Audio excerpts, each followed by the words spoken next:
rejoint. On va parler terrain, bien évidemment, avec vous, comme chaque jour. Et l'utilisation des missiles à longue portée sur les territoires russes, les succès même ne doivent pas cacher une réalité sur le terrain, les grandes difficultés auxquelles sont confrontés d'ailleurs les Ukrainiens. Et on va parler de Zaporijia, où se trouve d'ailleurs notamment la centrale nucléaire fermée et qui reste une cible privilégiée d'une éventuelle offensive à Moscou. Une réalité même confirmée hier par Volodymyr Zelensky. Quelles sont les informations dont vous disposez, et notamment grâce aux experts que vous avez consultés? Qu'est-ce qu'ils vous disent de la réalité et peut-être de la suite de ces offensives? D'abord, je vais vous la montrer ou vous la remontrer, cette région, Christophe, en carte. La voici collée à l'oblast de Donetsk, où se tiennent actuellement les plus violents combats. Elle a été officiellement annexée par les Russes en septembre 2022 et ils en occupent près de 70%, regardez. Mais le front paraissait un peu endormi jusqu'à présent. Et l'on apprend en effet par The Economist que l'armée russe se préparait à attaquer la ville de Zaporijia, située à environ 30 km seulement de cette ligne de front. Selon un responsable du renseignement ukrainien cité par le journal britannique, 130 000 soldats russes pourraient être impliqués dans cette opération. Signe avant-coureur, Moscou a intensifié ses bombardements sur la ville ces derniers mois. Vous voyez ici une photo datée du 7 novembre dernier, montrant un quartier résidentiel après une frappe de missiles. Plus d'1 millier de maisons auraient été détruites récemment. Et les Ukrainiens ont commencé à se protéger, puisque, selon les informations de notre reporter Solène Rioux, ils construisent des fortifications autour de cette grande ville de Zaporijia, qui comptait avant la guerre plus de 700 000 habitants. Autre signe, Laura, le front qui s'échauffe de plus en plus avec des tensions et des combats de plus en plus âpres. Les positions, comme je vous le disais, étaient stables depuis un certain temps, hormis quelques avancées. Au mois de mai dernier, par exemple, les Russes ont repris le village de Robotyne, qui avait été, souvenez-vous, l'un des seuls succès ukrainiens de la contre-offensive de 2023. Mais désormais, ils intensifient leurs assauts dans la zone, comme le montre ce témoignage recueilli par Solène Rioux auprès d'un soldat de la 65e brigade basée près de Robotyne. Les positions d'infanterie ici sont très dangereuses. Nous avons à peine réussi à sortir hier. Nous avons subi des tirs nourris qui ont duré 1 heure. Plusieurs obus ont touché l'abri. Et les Russes pourraient aussi avancer via la partie est de l'oblast. Souvenez-vous, je vous parlais hier de leur progression au sud du Donbass vers Velika Novosilka ici. L'ISW révèle dans son point quotidien qu'ils sont prêts d'encercler la commune. Or, elle est toute proche, voyez, de l'oblast de Zaporijia. S'ils parviennent à la passer, ils menaceront directement d'autres villages de la région, se rapprochant de la ville de Zaporijia, tout en coupant, voyez, les lignes d'approvisionnement du Donbass que l'on sait déjà très en difficulté. Merci beaucoup, chère Laura, pour toutes ces précisions. Je le disais avant que Laura prenne la parole, c'est que les succès, les beaux succès que permettent les armes à longue portée ne doivent pas faire oublier la réalité du terrain et cette guerre, ce coup de pression de Vladimir Poutine, qui lui aussi joue peut-être un contre-la-montre avec l'administration Trump. Oui, le terrain s'occupe.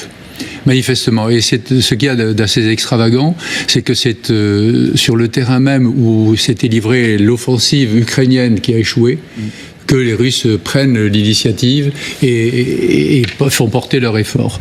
Alors bien sûr, on parle beaucoup des attaques MS, on parle beaucoup de tous ces missiles qui vont frapper sur l'arrière, qui frappent les PC, qui frappent les dépôts, mais ce que l'on voit là, c'est une guerre d'infanterie, d'infanterie pure, et manifestement, la puissance russe, le rouleau compresseur russe, surtout par le nombre des gens qu'elle engage et la façon presque déraisonnable dont elle les engage, eh bien, produit ses effets, et il y a manifestement des avancées dans ce domaine-là, et c'est bien ce que cherche bien sûr le Poutine, c'est qu'avant toute autre négociation éventuelle, il faut gagner du terrain, et il faut vraisemblablement pour lui viser au minimum les limites administratives des oblasts qu'il ne possède pas encore, qu'il n'occupe pas encore en totalité, ce qui signifie pas forcément qu'il s'arrêtera aux limites administratives.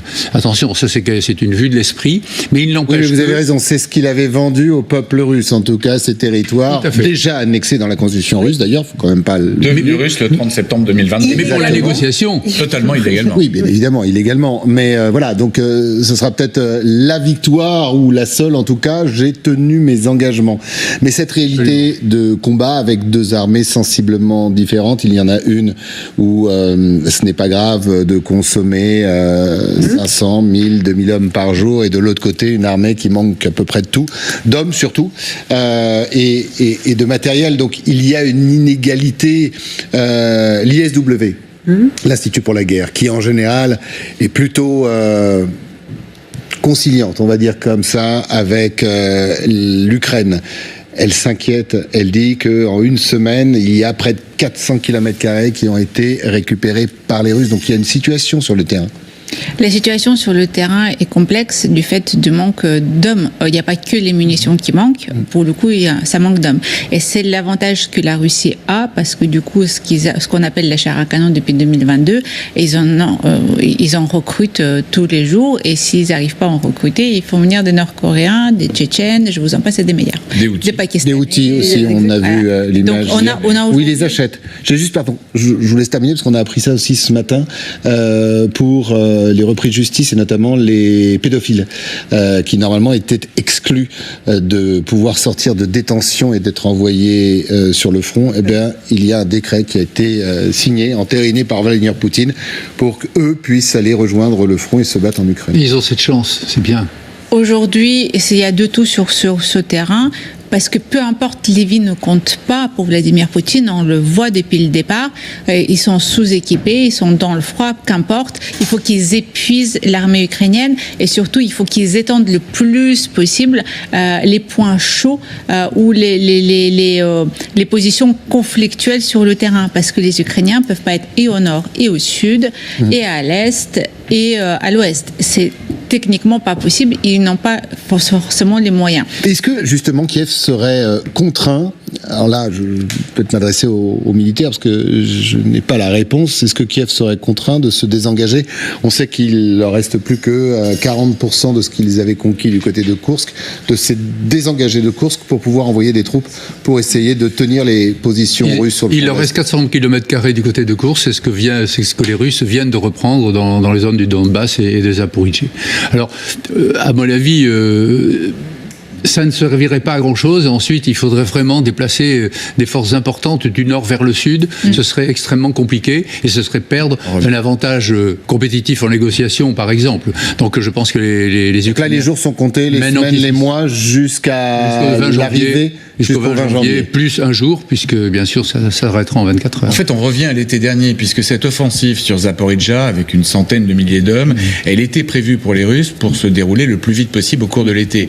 Il y a eu l'offensive sur Koursk, qui, quoi qu'on en a dit, a obligé les Russes à envoyer des renforts dans l'oblast de Koursk pour le défendre, pour pas que les 1200 km² deviennent éventuellement 2005, même si aujourd'hui ça a beaucoup réduit. Donc, ils remettent en place cette offensive. Ils voudraient la faire le plus rapidement possible avant l'élection de Donald Trump pour qu'effectivement au moment des négociations l'oblast soit quasiment complété. Aujourd'hui il leur en manque encore plus de 30%. Je pense que ça va pas être si simple que ça, il y a encore beaucoup de territoires à conquérir pour les Russes.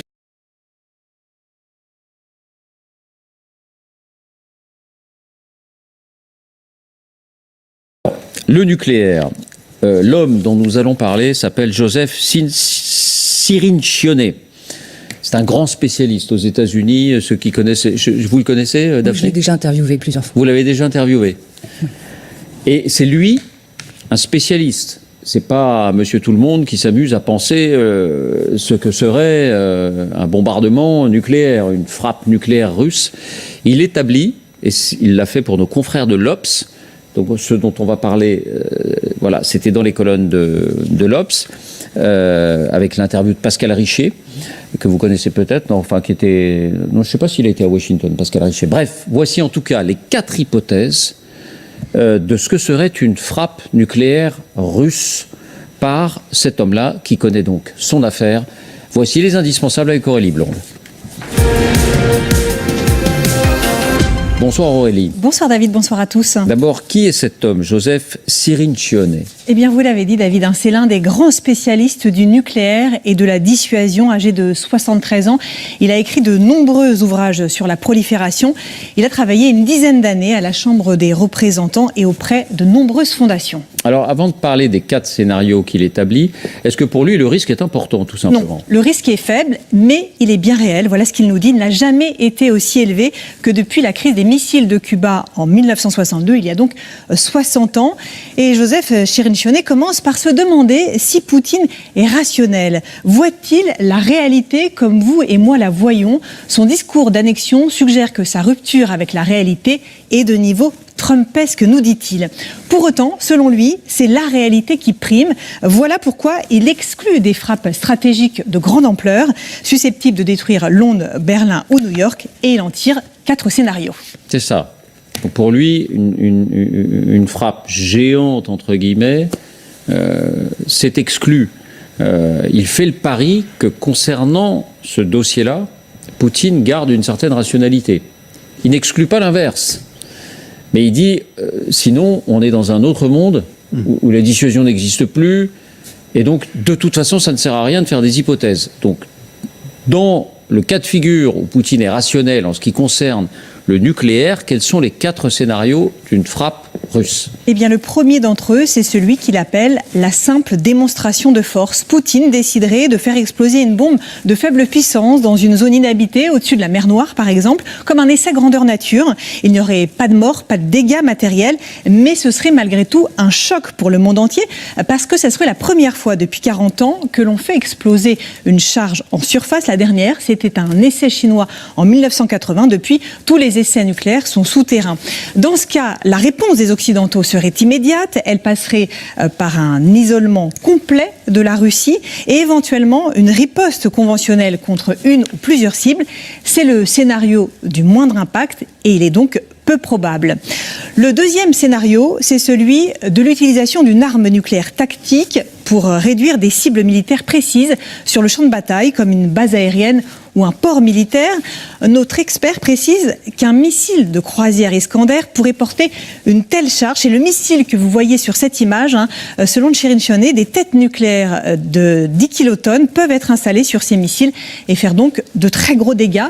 Dans ce scénario présenté comme le plus probable, il n'y aurait pas de représailles nucléaires des États-Unis, mais très certainement des attaques conjointes de l'OTAN contre des unités russes. Quel est le troisième scénario?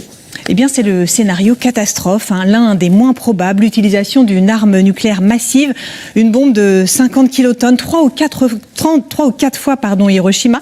Elle serait lancée contre l'Ukraine, ce qui ferait des dizaines, voire des centaines de milliers de morts. La réponse des Occidentaux serait évidemment plus importante. Elle passerait par l'entrée en guerre de pays de l'OTAN et des États-Unis, et peut-être même par une riposte nucléaire.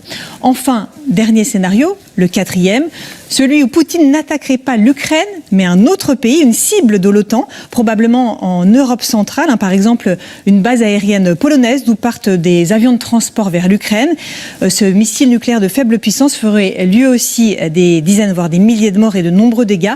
Et dans ce cas de figure, Joseph Cirincione juge que l'hypothèse d'une riposte nucléaire américaine est là encore plausible.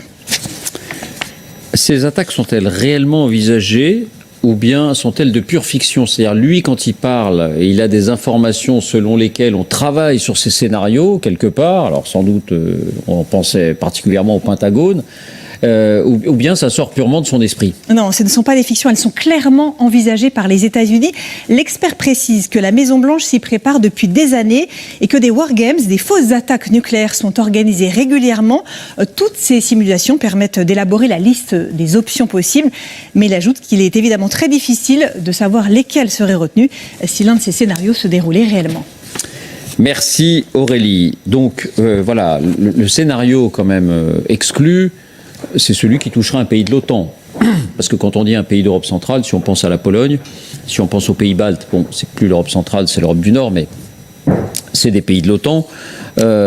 Donc clairement, ou si c'était, enfin l'Allemagne non plus n'est pas vraiment un pays d'Europe centrale, mais bref, celui-là, il l'exclut parce que ce serait malgré tout le début d'une escalade terrible qui mettrait en danger Moscou elle-même. Donc ça paraît normal. Après, au sein des 3 autres scénarios, est-ce que pour vous aussi, le plus vraisemblable, c'est qu'il chercherait à atteindre une cible militaire? Alors je me tourne vers vous, Daphné, parce que vous avez travaillé sur ces questions de dissuasion et du nucléaire. Alors l'arme nucléaire tactique, c'est depuis le début finalement le scénario, dès lors que Moscou déciderait éventuellement d'employer cette arme, le plus plausible dans la mesure où une arme nucléaire tactique est faite pour effectivement cibler un point d'intérêt militaire ou alors sous forme d'avertissement. C'est l'un des scénarios, c'est justement la l'explosion. démonstration de force. Démonstration de force. Nous sommes capables de l'utiliser. Là, c'est le scénario au-dessus de la mer Noire ou dans une zone non habitée. Voilà. Mais ce qui provoquerait sans doute quand même des perturbations électromagnétiques au sol, je pense. En tout cas, il faut quand même bien se rendre compte de quelque chose. C'est que l'arme nucléaire, quand on parle de tactique, c'est vraiment désigner finalement un emploi à des fins militaires.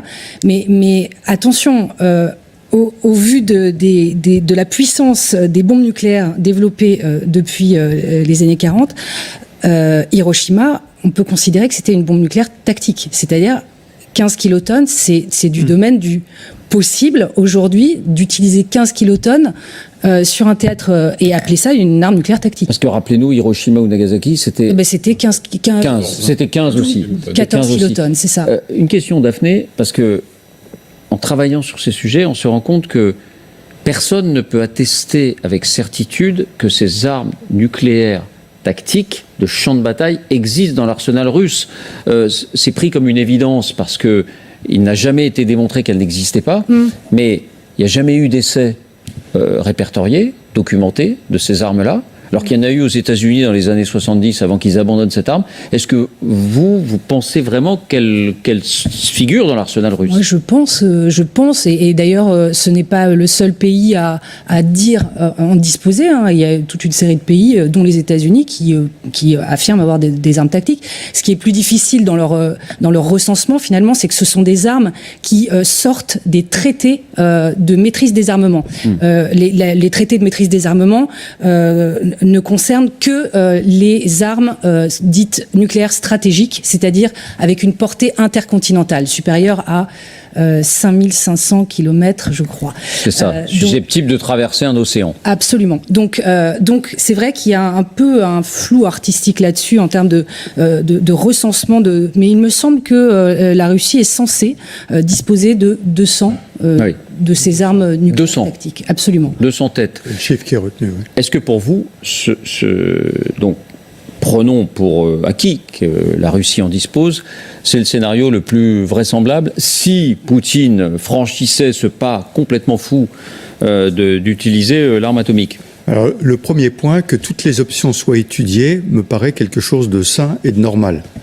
Le Pentagone l'a déjà fait annoncer, c'est pas le Pentagone qui l'avait fait, mais Petrus, d'autres, avaient annoncé des scénarios de réplique. Hein.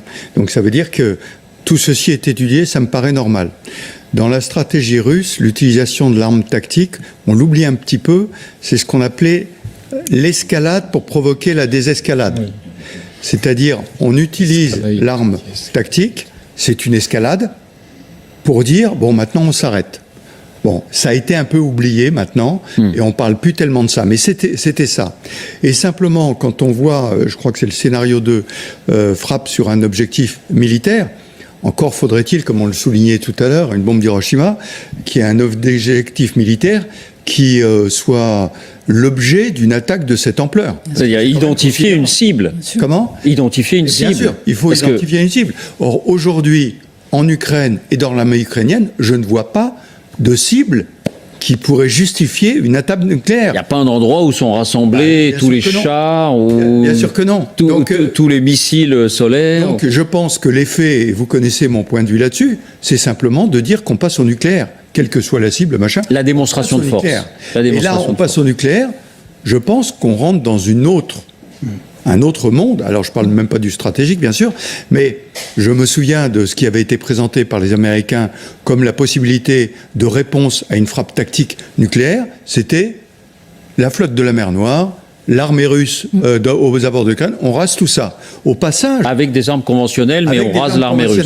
Avec un message subliminal, c'est on n'attaque pas la Russie, on attaque les forces armées russes et on réduit les forces armées russes. Et ça, c'est un appel aux forces armées russes, qui sont celles qui, in fine, vont activer l'arme nucléaire, en disant attention, peut-être que le patron va vous dire ça, mais si vous le faites, vous n'existez plus. Et si je puis me permettre de rajouter quelque chose, rebondir sur ce que disait le général, il est intéressant de voir que le chef de la diplomatie européenne, Josep Borrell, est allé parfaitement dans le sens de ce scénario jeudi dernier en disant que un emploi de l'arme nucléaire par les Russes, tactique, appellerait des représailles et pour anéantir l'armée russe et la flotte en mer Noire. Et c'est intéressant de voir que les Européens, qui sont quand même assez prudents sur ces questions, etc., sont alignés avec les États-Unis dans le message. Oui, au passage, c'était intéressant que ce soit le représentant de l'Union européenne qui le fasse là,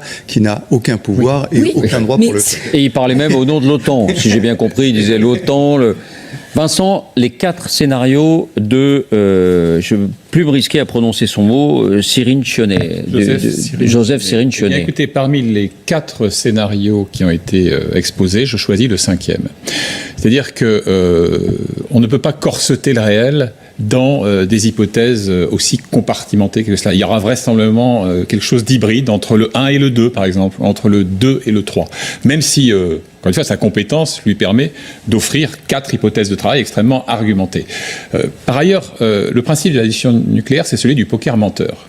Et quand vous jouez au poker, vous n'étalez pas votre main sur le tapis. Donc, il faut toujours prendre ça avec certaines précautions. Je termine sur un point intéressant. À la fin de l'interview de Cyrincionet pour l'Obs, il y a 2 anecdotes extrêmement intéressantes. La première est la suivante. Dans les War Games dont on parlait tout à l'heure, Obama réunit à la Maison-Blanche ses experts. Et quelle serait la réponse en cas d'attaque russe contre une base de l'OTAN? Eh bien, les militaires voulaient répondre de façon conventionnelle, alors que les gens du Conseil de sécurité, les civils, étaient pour une riposte nucléaire. Et, dernière anecdote, tout à la fin de cette interview, il rappelle qu'en juin 1945, donc au moment d'Hiroshima, juste avant, il y avait des scientifiques du Manhattan Project qui avaient mis en garde le président de l'époque en lui disant « Don't do it ». Vous vous souvenez, David? « Don't do it », c'est exactement la formule que Joe Biden a employée lorsqu'on l'a interrogé sur ce que c'est la réaction américaine à une hypothèse nucléaire russe. Et vous, Alexandre, ces 4 hypothèses? Je ne pas dans le carcan de ces 4 options. Je poserai la question qui me semble primordiale. Poutine est-il rationnel? Il pose la question, hein, Cyrincionet. Qui a été soulevée. Et moi, je dirais que Poutine a la rationalité du délire. La rationalité du délire, il est rationnel dans son logiciel mental, dans son raisonnement, qui relève d'un déni de réalité. Mais surtout, il est jusqu'au boutiste. C'est-à-dire, il ne s'arrêtera jamais. Il n'a pas de garde-fou. Il ira jusqu'au bout dans ce que j'appelle la démarche meurtrière suicidaire. Suicidaire pour l'ensemble de l'humanité. Mais quand vous dites jusqu'au bout, ça veut dire que dans votre esprit, il est prêt à prendre une décision qui équivaudrait à la propre perte de son pouvoir et peut-être de sa personne. Tout simplement, il est conscient du fait que la fuite en avant, c'est sa solution de survie. Parce que si la défaite militaire de la Russie se confirme, s'il perd cette guerre, sa guerre, son régime va s'effondrer. Et non seulement son régime va s'effondrer, il risque sa propre vie. Mais est-ce que l'arme nucléaire le prémunirait contre ça? Non, pas du tout, mais ça c'est une démarche suicidaire, meurtrière, jusqu'au boutisme, un peu de l'histoire de la Russie. Il y a beaucoup d'exemples qui prouvent cette irrationalité dans la rationalité donc de la Russie. Et ce qui se passe actuellement, c'est que le tabou du nucléaire a complètement sauté. Donc le surmoi qui existait pendant des années, on ne parlait pas du nucléaire. Et aujourd'hui, on parle du nucléaire presque comme on parle de la météo. Il a sauté dans la parole. Il a sauté dans la parole. Après, dans les actes, c'est autre chose. On connaît l'importance de la libération de la parole. Donc, après, c'est justement le défoulement sémantique qui peut déboucher sur des résultats extrêmement dangereux pour l'ensemble de l'humanité. Parce que moi, pardonnez-moi, mais vu la capacité de mensonge, disons le mot, d'écriture de l'histoire telle qu'elle se déroule qu'on dénote à Moscou, est-ce qu'il n'y a pas pour un dictateur, parce qu'on dit beaucoup un dictateur ne peut pas perdre la guerre, mais il peut tout à fait inventer une histoire qui consisterait à dire je l'ai perdu, mais en fait je l'ai gagné, même s'il devait rendre tous les territoires et même s'il devait revenir à la case départ. C'est un peu ce qu'il dit tous les jours en disant le plan se déroule conformément à ce qui était prévu. Il l'annonce à chaque fois. Maintenant, vous savez, toujours la question, il ment, mais sait-il qu'on sait qu'il ment ? Oui. Et ça, c'est le sujet sur lequel on est, c'est vis-à-vis des radicaux, pour garder son pouvoir, quelle est sa porte de sortie vis-à-vis des radicaux ?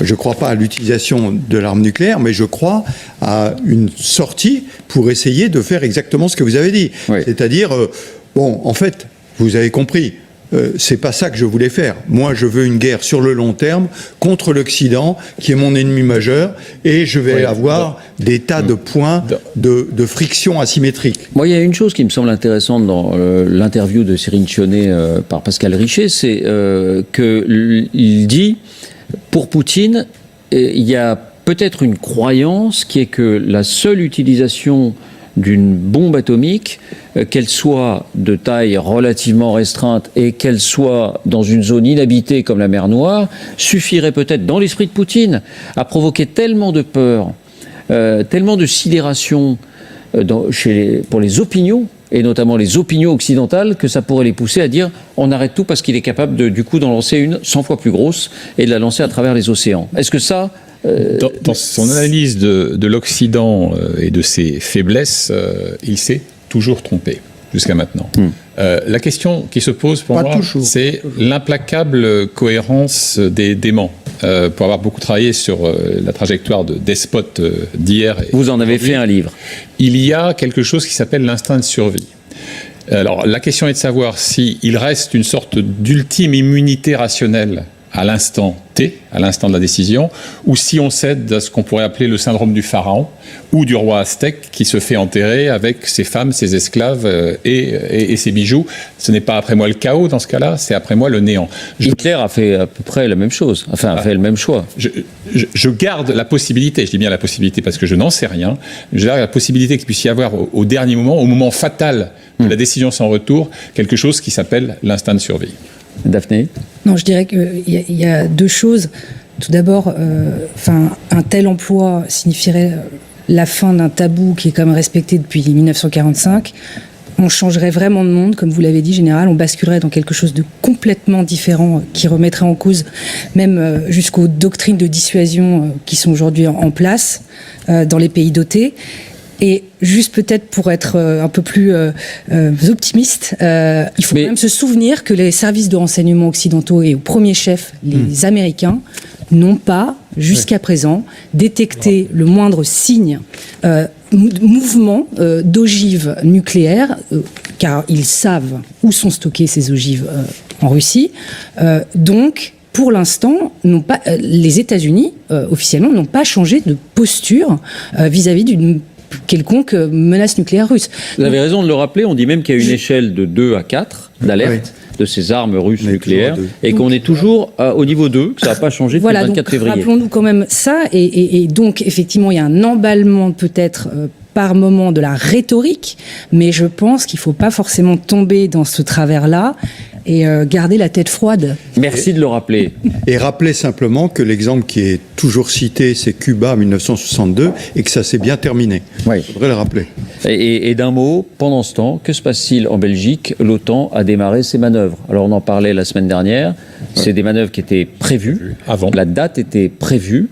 Elle n'a pas été modifiée parce que l'OTAN estimait que s'ils avaient renoncé à ces manœuvres, c'était afficher un signal de faiblesse. Ça réunit 14 pays de l'OTAN, pas la France, qui a la maîtrise indépendante de son arme nucléaire, mais c'est un exercice nucléaire. Alors il n'y a pas d'ogives nucléaires, ce sont des ogives en carton si j'ose dire, mais on fait les exercices comme s'il y avait une alerte nucléaire et comme s'il fallait faire ces opérations de transvaser, là c'est des images d'archives, c'est une précédente manœuvre de l'OTAN il y a quelques années, comme s'il fallait transvaser effectivement ces munitions nucléaires depuis les réserves jusqu'aux avions, etc. Voilà, rien à signaler non plus. Non, rien à signaler. Ce qui est intéressant, c'est que les avions sont quelques nationalités européennes, les armes sont américaines. Et que de toute façon, tout ceci tient à la clé américaine. Merci beaucoup, Général Trinquant. Merci Vincent. Merci Alexandre.